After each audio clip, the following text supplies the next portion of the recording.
นะพี่น้องเอ้ยมันโมเมนต์น่ะเกลือแต่หมูแต่ไก่เด้อนี่นะนี่ปลาปากกะกินนี่โมเมนต์เกลือแต่หมูแต่ไก่นี่ปลาปากกะกินเนาะนี่เนาะผมปลาไว้เสร็จแล้วให้มันสุกมันสุกแล้วก็ให้ไก่ซับกินมันก็ซับกินเนี่ยก็ซับก็เคี่ยวกินนี่เนื้อเลยสุกมันก็กินใส่เป่าใส่อย่างไว้เสร็จแล้วเนาะไว้ให้ไก่ให้หมูนี่กำมากองไว้เสร็จแล้วพอมาสละมันสุกแล้วก็ปอกมันดิเนาะสุกแล้วนี่เนาะอ่อนเลยนี่สุกแล้วนี่แล้วสิลองไปปอกมันอีกเบิ่งต่างเนาะ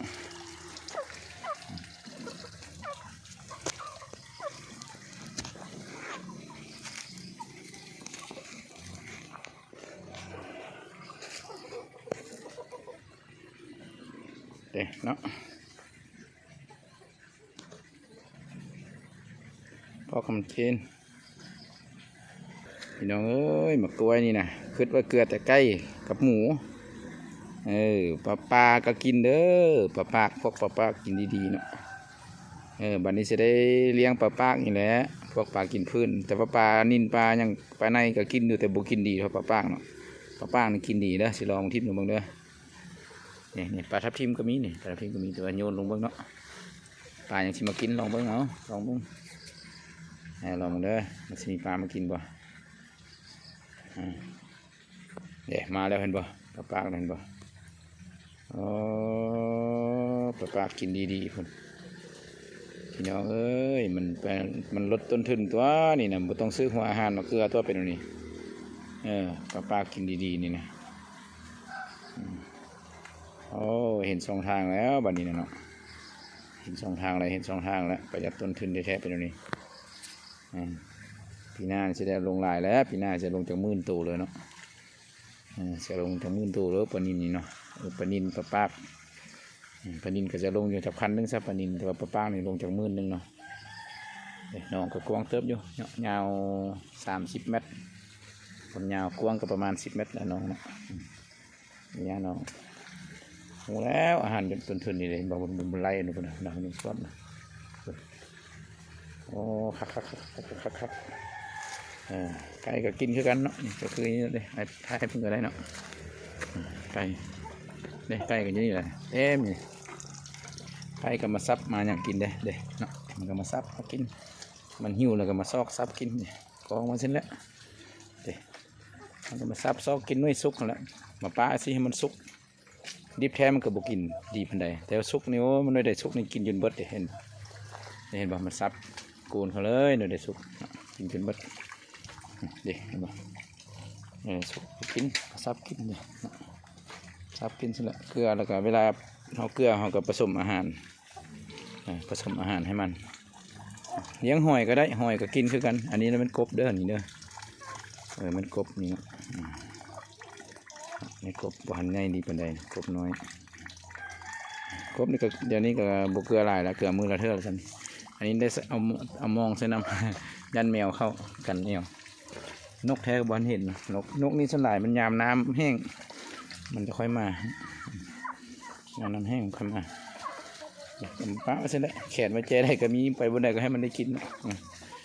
ใกล้ก็มันไปลิ้นไปแล้วก็เลาะมาเท่านี้แล้วหิวก็ซับกินโอ้อาหารลดต้นทุนแท้ๆมะกรูดนี่ดีมีประโยชน์หลายเนาะหมูก็กินดีไก่ก็กินดีปลาก็กินดีมีแนวทางแล้วปีสิมานี่จะได้เอาปลาปากแล้วลงละลายนะลงจาก10,000ตัวเลยปลาปากนี่ถือว่าได้ผลดีอยู่เนาะเอาผู้ใดอยู่เขตใกล้เคียงมีสวนกล้วยหรือว่าปลูกกล้วยหลายเลี้ยงปลาปากหลายรสมันกินมะกล้วยนี่กินดีแท้ๆมะกล้วยนี่เนาะข้าพเจ้าเอามานี่ก็หลายเติบเต็มกระบะรถคือมือนั้นเลยเนาะแต่มือนั้นเลยกำลังที่สุกถือว่าโอ้คักแล้วนี่เนาะถือว่าหนองปลานี่มันเป็นสายห้วยเนาะแต่ก็มันเป็นสายห้วยแล้วให้ข้าเจ้าจกแล้วเอาดินที่จกมันมาถมทางมาถมเฮ็ดทางทางเทิงก็มีหนองคือกันแต่เป็นดินข้าเจ้า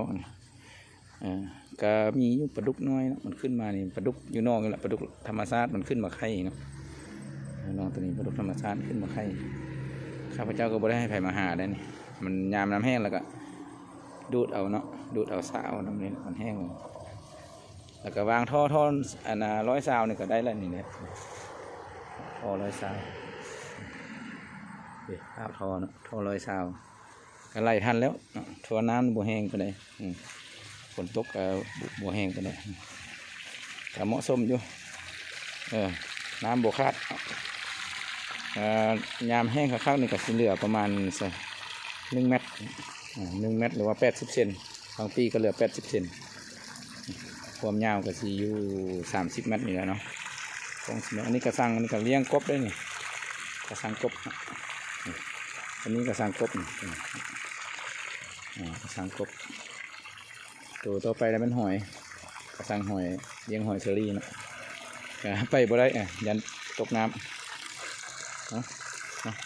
คลิปนี้ก็สิเอาสำนี้พอเด้อมีในคืบหน้าก็สินั้นถ่ายให้เบิ่งอีก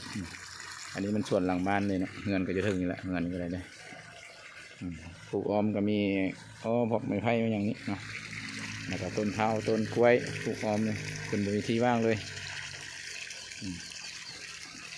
ขอขอบใจเนาะทุกท่านที่กดติดตามและรับชม